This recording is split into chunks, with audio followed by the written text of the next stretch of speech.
Dhammaseni, raja dari emas dan dharma. Pada suatu pagi yang penuh kabut di tanah delta Irawadi, lahirlah seorang anak laki-laki dari kalangan rakyat biasa. Ia dinamai Sin Dhammaceti, lahir dalam keluarga Mon, etnis yang telah lama menjadi pembawa obor ajaran Buddha di Burma Hilir. Ayahnya hanyalah seorang pedagang garam, dan ibunya penenun sutra. Namun dalam darah anak ini, mengalir takdir yang kelak akan mengubah arah sejarah kerajaan. Sejak kecil, Sin Dhammaceti menunjukkan kecintaan mendalam pada ketenangan dan ilmu kebijaksanaan. Ketika anak-anak lain bermain di ladang dan sungai, ia duduk bersila di bawah pohon bodhi kecil, mendengarkan para biku membaca Vinaya dan Jataka. Umurnya belum mencapai 10 ketika ia meminta kepada orang tuanya untuk diizinkan tinggal di vihara di Biara Kalyani yang dibangun dekat pelabuhan penting di Taton. Sin Dhammaceti menjelma menjadi seorang samanera biksu muda yang bersinar. Ia belajar Pali dengan kecepatan menakjubkan dan memperdalam pemahaman atas Dhamma. Para biksu yang lebih tua berkata bahwa ia adalah reinkarnasi dari Raja Ashoka, penakluk dunia yang kemudian menaklukkan dirinya sendiri lewat Dharma. Ketika ia mencapai usia 20, ia diangkat menjadi Abhidhamma Acharya, guru besar dalam naskah-naskah filsafat Buddhis. Reputasinya sampai ke telinga Raja Binyaran I dari Hantawadi. Raja itu sedang mencari penasihat spiritual yang bijak untuk menenangkan kegelisahan rakyat dan meredam konflik internal. Maka, atas titah kerajaan, Dhammaseni muda dipanggil ke istana. Namun takdir memiliki rencana yang lebih besar. Ketika Raja Binyaran I wafat dan tak memiliki penerus yang disegani, para menteri dan tetua agama mengadakan sidang rahasia. Mereka memilih sang biku muda sebagai raja. Mula-mula ia menolak. Bagaimana bisa aku, yang telah meninggalkan dunia, memimpin dunia? Namun mereka berkata, hanya orang yang tidak menginginkan kekuasaanlah yang pantas memilikinya.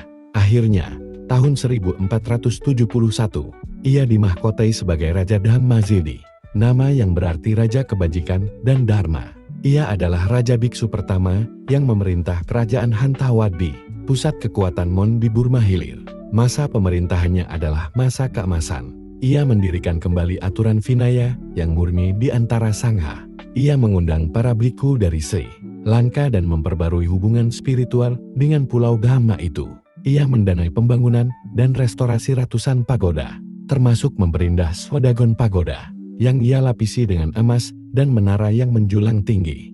Namun, Dhammaseni bukan hanya raja keagamaan. Ia juga ahli dalam urusan duniawi. Ia membangun pelabuhan Bagong menjadi pusat perdagangan antara India, Sri Lanka, Siam, dan Kepulauan Melayu. Di bawah pemerintahannya, perdagangan emas, batu mulia, dan rempah-rempah berkembang pesat, membawa kekayaan besar bagi kerajaan.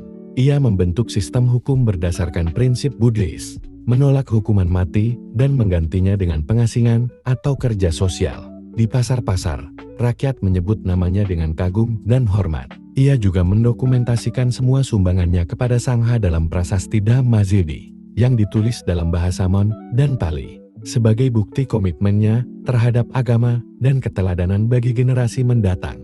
Namun kehidupan manusia fana. Menjelang akhir hidupnya, pada tahun 1492, Raja Dhammaseni menyadari bahwa waktunya telah mendekat. Ia memanggil para menterinya dan para biku agung ke Istana Emas dan berkata, "Wahai sahabatku, tubuh ini adalah pinjaman. Kekuasaan hanyalah bayangan, hanya Dhamma yang abadi." Ia melepaskan jubah kerajaan dan mengenakan kembali jubah safron. Ia wafat dalam posisi meditasi di dalam sebuah vihara yang ia bangun sendiri, dikelilingi oleh nyanyian parita. Rakyat menangisi kepergiannya, bukan karena kehilangan seorang raja, tapi karena kehilangan cahaya. Warisan Dhammaseni hidup dalam setiap batu pagoda, setiap bait doa, dan setiap hukum keadilan yang diwariskan kepada raja-raja sesudahnya. Ia bukan hanya raja bagi Mon atau Burma, ia adalah raja hati manusia yang mencari kebenaran. Bab 2, Keheningan yang berbicara. Di malam sunyi Taton, saat angin dari Laut Andaman menyapu daun pohon beringin, bocah Sin Dhammaceti duduk diam dengan mata terpejam. Ia baru berumur 9 tahun, namun pikirannya tenang seperti air danau yang tak bergelombang. Para biku memperhatikannya dengan heran. Ia tak hanya menghafal sutta, tetapi memahami maknanya. seolah ia telah mendengar sabda Sang Buddha sendiri dalam kehidupannya yang lampau.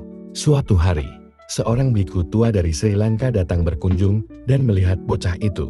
Ia berkata lirih, "Anak ini akan menjadi pelindung Dhamma. Takdirnya bukan hanya untuk bermeditasi, tetapi untuk memegang tongkat emas kekuasaan dan menjadikannya alat ulas hasil." Bab 3, dari biara ke istana. Ketika ia menginjak usia 25, Shin Dhammaceti terkenal di seluruh negeri Mon sebagai biksu muda yang dihormati. Ia tak hanya mengajarkan Dhamma kepada para biku, tapi juga memberi nasihat kepada saudagar dan petani. Maka, ketika Raja Binyaran I wafat tanpa ahli waris kuat, kerajaan nyaris jatuh ke dalam kekacauan. Para menteri ingat kepada biksu muda yang penuh kebijaksanaan itu. Mereka mendatangi biara dengan kepala tertunduk. Dhammasidi menolak, namun suara rakyat menggema dari seluruh penjuru Bago. Kebijaksanaan lebih berharga dari darah bangsawan. Akhirnya, dengan berat hati, ia meninggalkan jubah saffron untuk mengenakan jubah kerajaan. Namun dalam hatinya, ia tetap seorang bhikkhu. Bab 4, menata dunia dengan dharma. Sebagai raja, Dhammasedi tidak pernah lupa bahwa ia pernah duduk bersila di lantai tanah. Ia mengatur ulang pemerintahan, menghapus pungutan pajak yang menindas, dan memastikan keadilan bisa dijangkau oleh petani di desa sekalipun. Ia melarang pengorbanan binatang dalam ritual kepercayaan lokal, dan menggantinya dengan upacara dana memberi makanan kepada para bhikkhu dan rakyat miskin. Dalam satu titah terkenal yang diukir di dinding kuil Swedagon, ia menulis, "Lebih besar dari tak seorang pun boleh kelaparan dalam negeriku, sebagaimana tak ada yang lapar akan Dhamma di hadapan Sang Buddha." Ia membangun sistem pendidikan biara yang mengajarkan anak-anak membaca, menulis, dan menghitung tanpa membedakan status sosial mereka. Dari Bago hingga Martaban, dari Delta hingga pegunungan Tenaserim, kerajaan menjadi hidup dalam keadilan. Bab 5, Lautan dan Bintang. Dhammasedi juga seorang negarawan. Ia membuka pelabuhan untuk para saudagar dari India, Sri Lanka, Siam, bahkan dari jauh seperti Arab dan Persia. Ia mengirim utusan ke Sri Lanka, membawa emas dan permata untuk mempererat hubungan Sangha. Kapalnya berlayar dari pelabuhan Bago ke Kolombo dengan membawa kitab suci Pali dan rempah-rempah harum. Di istana, ia sering berdiskusi tentang astronomi dan logika, menyatukan ilmu dunia dan spiritual. Ia mengundang para tabib dan pemikir dari seluruh Asia Tenggara. Istana Hantawadi menjadi pusat kebudayaan. Namun ia tidak tergoda kemewahan. Ia tidur di tempat sederhana, makan 2 kali sehari, dan tetap bangun sebelum fajar untuk bermeditasi. Bab 6, Prasasti dan Keabadian.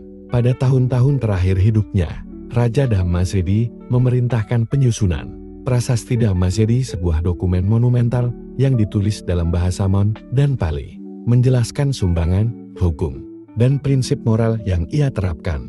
Ia ingin agar generasi mendatang tidak hanya tahu apa yang ia bangun, tetapi mengapa ia membangunnya. Prasasti itu menyebut, raja bukanlah pemilik rakyat, melainkan pelindung. Seperti pohon besar yang menaungi, raja harus memberi teduh, bukan menjatuhkan buat untuk dirinya sendiri. Bab 7, Senja Emas. Menjelang akhir hayatnya, Raja Dhammasedi kembali mengenakan jubah saffron.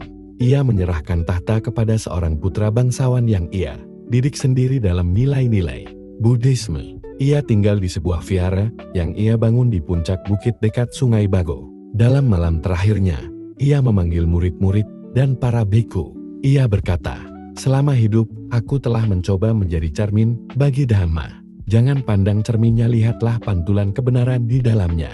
Ia wafat dalam keheningan, dalam posisi meditasi, saat matahari baru saja menyentuh ujung pagoda emas. Epilog. Nama Dhammasedi hidup dalam legenda, bukan karena tahta atau perang, tapi karena kedamaian yang ia ciptakan dalam ingatan rakyat Man dan umat Buddha di seantero Asia Tenggara. Ia dikenang sebagai raja yang bijak, yang mengubah kerajaan menjadi biara, dan kekuasaan menjadi welas asih.